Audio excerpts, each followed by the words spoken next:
देखो हम जब वृंदावन गए थे, बहुत पुरानी बात है, करीब 15-16 वर्ष हो गए होंगे। हम गिरिराज जी की परिक्रमा पे गए, सच बताएं एक बाबा आए पीछे से। वो बाबा ने पता नहीं ना हमारा उनसे संबंध, न कभी हम मिले उनसे। वो पीछे आए, पीछे आकर कहे कि लाला एक बात कहे। ब्रिजवासी में कहा उनने। मैंने हाँ बोलिए।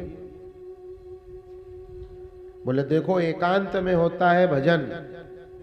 देखो भगवान कैसी कृपा करके भेजता है। हम ना हमारा परिचय, उस समय हमारे एक मित्र भी हमारे साथ। एकांत में होता है भजन, 2 में होता है सत्संग, 3 में होता है विवाद और 4 में झगड़ा तय है। बोलो राधे राधे तो चल दिए।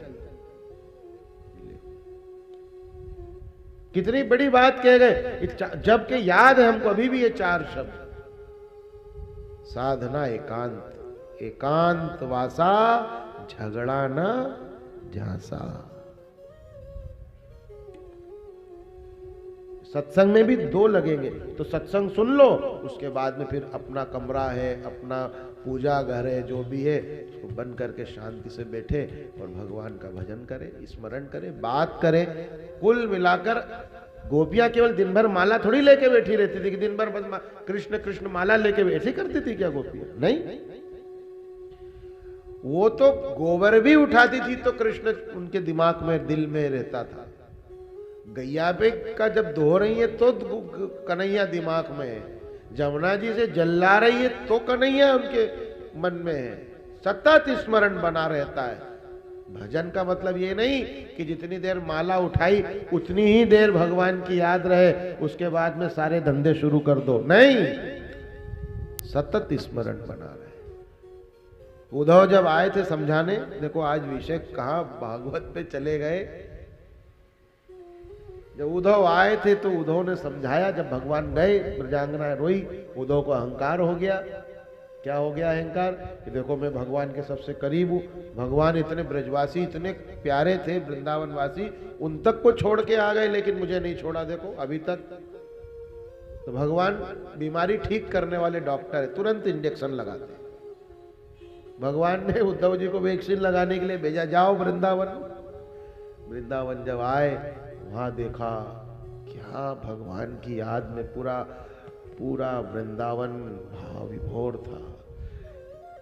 माँ अलग चीख रही है, बाबा की आंखें गीली है, ग्वाल बाल गोपियां सब रो रहे हैं भगवान की याद करते हुए। इतने विभोर हो जाते हैं कि आपस में चर्चा करते कि कृष्ण कभी आएगा ना तो अब हम उससे बात नहीं करेंगे, जब वो हमको मनाएगा तब हम उससे बात करेंगे,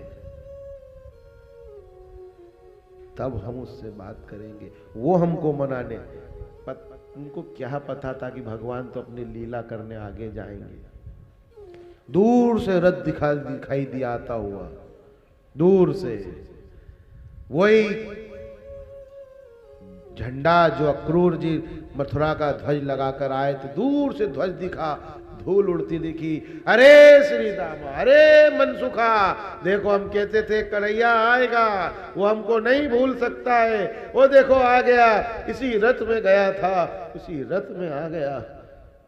लेकिन उसमें उद्धव थे, कृष्ण थे ही नहीं।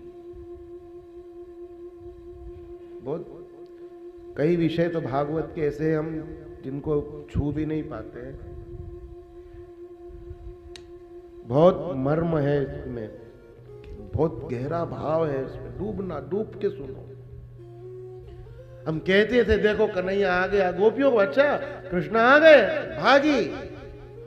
कन्हैया कन्हैया तुम कितना दिन बिताया, तुम कहकर गए थे परसों आ जाऊंगा, आज कितने दिन बीत गए। सारी ब्रजांगनाएं, सारे गोप ग्वाल सब भाव विभोर होकर दौड़े।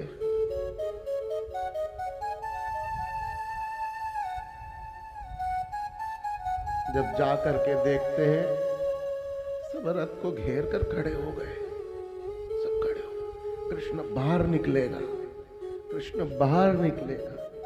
जैसे ही बाहर निकला तो उद्धव, तुम कौन हो?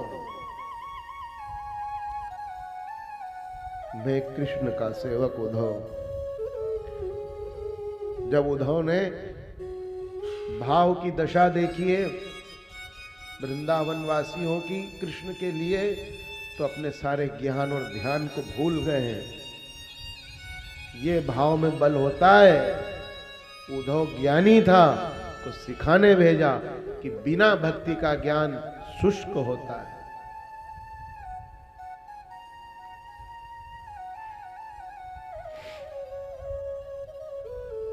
भगवान की प्रेरणा से उद्धव आए। उद्धव ने गोपियों को समझाया। ये भागवत का विषय, कभी अवसर मिलेगा तो विस्तार से इस पर चर्चा करेंगे। हमको दूसरी कथा करना है, लेकिन भाव कहीं चला जाता है। कथा है, ये सब एक ही है, ले जाते हैं खींच के। तो उद्धव उनको समझाते हैं कि अरे कृष्ण कहीं नहीं गए हैं, कृष्ण यही है, सदा के लिए तुम्हारे हृदय में वास कर रहे हैं, तुम्हारे पास ही है। कृष्ण केवल शरीर से गए हैं, बाकी भगवान का मन तो सदा तुम्हें लगा रहता है। गोपियां पूछती है सब छोड़ो कृष्ण, उद्धव हमारे कन्हैया को माखन मिश्री तो मिल रही है, हमारे कन्हैया ठीक तो है।